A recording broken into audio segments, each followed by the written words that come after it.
رسول اللہ صلی اللہ علیہ وسلم کی مبارک عادتوں میں سے ایک مبارک عادت یہ بھی تھی کہ آپ صلی اللہ علیہ وسلم کو جب بھی پریشانی لاحق ہوتی تو آپ نماز کی طرف رجوع فرماتے تھے۔ یہ سنت بھی تقریباً چھوٹ چکی ہے۔ آج کل جب کسی کو پریشانی لاحق ہوتی ہے تو وہ تعویذ ڈنڈوں کی طرف جاتا ہے، عملیات کی طرف جاتا ہے، وظیفوں کی طرف جاتا ہے، عاملوں کے پاس بھاگتا ہے، نماز میں دل نہیں لگاتا۔ آپ صلی اللہ علیہ وسلم نے فرمایا، قرۃ عینی فی الصلاۃ، میرے آنکھوں کی ٹھنڈک نماز ہے۔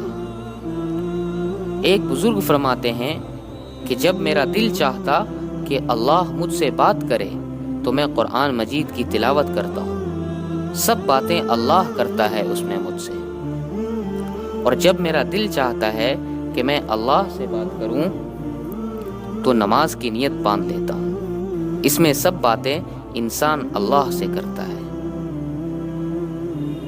جب کوئی تکلیف ہو، غم ہو، نماز پڑھنی چاہیے، اور نماز کے بعد پھر دعا مانگنی چاہیے۔ ہمارے جتنے اکابر گزرے ہیں، بزرگان دین گزرے ہیں، ان کو کوئی پریشانی لاحق ہوتی تھی، نماز کی نیت باندھتے تھے۔ قرآن مجید میں بھی اللہ نے فرمایا، وَاسْتَعِینُوا بِالصَّبْرِ وَالصَّلَاةِ، پریشانیوں میں مدد طلب کرو صبر کے ذریعے اور نماز کے ذریعے۔ اللہ تعالیٰ نے بھی یہ حکم اس لیے دیا کہ اللہ تعالیٰ کے علم میں یہ بات ہے کہ تم نماز پڑھو گے تو تمہیں مدد ملے گی، صبر کرنے کی توفیق ملے گی۔ دو فائدے ہوتے ہیں نماز سے۔ ایک تو یہ کہ غم ہلکا ہو جاتا ہے کیونکہ اللہ تعالیٰ کی طرف توجہ ہے۔ جس نے غم دیا ہے، جب آپ اسی سے بات چیت کرنا شروع کر دیں گے تو دل کو تسلی ہو جائے گی۔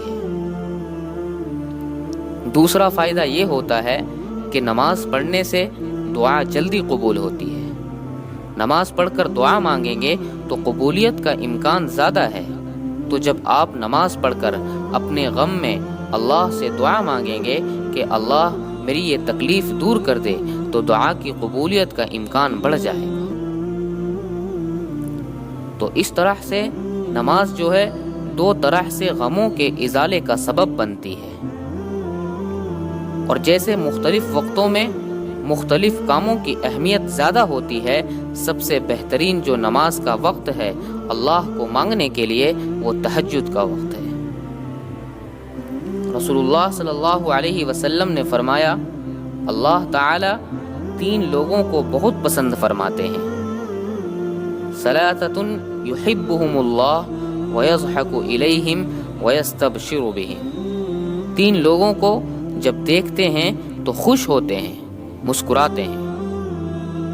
ان میں سے ایک وہ ہے، لہ امرأۃ حسنہ وفراش لین حسن، بیوی بھی ہے، نرم بستر بھی ہے، نہ وہ پرواہ بستر کی کرتا ہے نہ وہ پرواہ بیوی کی کرتا ہے، وہ اللہ کے سامنے کھڑا ہو جاتا ہے۔ اللہ فرشتوں سے مخاطب ہو کر فرماتے ہیں، یہ چاہتا تو سو سکتا تھا لیکن میری یاد کے لیے کھڑا ہو گیا، گواہ رہنا میں بھی اس کو جنتی بنا دیا ہے، میں نے بھی اس کو جنتی بنا دیا ہے۔ کسی کو کوئی غم ہو، میں دعوے سے کہتا ہوں، گارنٹی سے کہتا ہوں، کسی بھی قسم کا دنیا کا غم لگا ہو، اس کو وہ کسی طرح ہمت کر کے تہجد میں اٹھے اور 2 رکعت تسلی سے پڑھ کر اللہ سے مانگے تو آپ دیکھیں گے کہ دل کا بوجھ کتنا ہلکا ہو جاتا ہے۔ کوئی ڈپریشن اور غم کی ایسی گولی نہیں ہے جس سے اس کا غم اتنا ہلکا ہوگا جس طرح اللہ سے مانگنے سے ہلکا ہوگا۔ پھر دل میں یہ بات آئے گی کہ جو مشکلات دینے والا ہے وہی مشکلات حل کرنے والا ہے۔ تو اللہ تعالی ہمیں رسول اللہ صلی اللہ علیہ وسلم کی سنتوں کو ادا کرنے کی توفیق عطا فرمائے۔ گھروں میں نماز کا معمول بنائیں، بچوں کو سکھائیں کہ نماز میں دل لگاؤ، جب کوئی پریشانی ہو نماز پڑھ کر اللہ سے مانگا کرو۔ اللہ ہمیں سمجھنے کی، عمل کی توفیق عطا فرمائے۔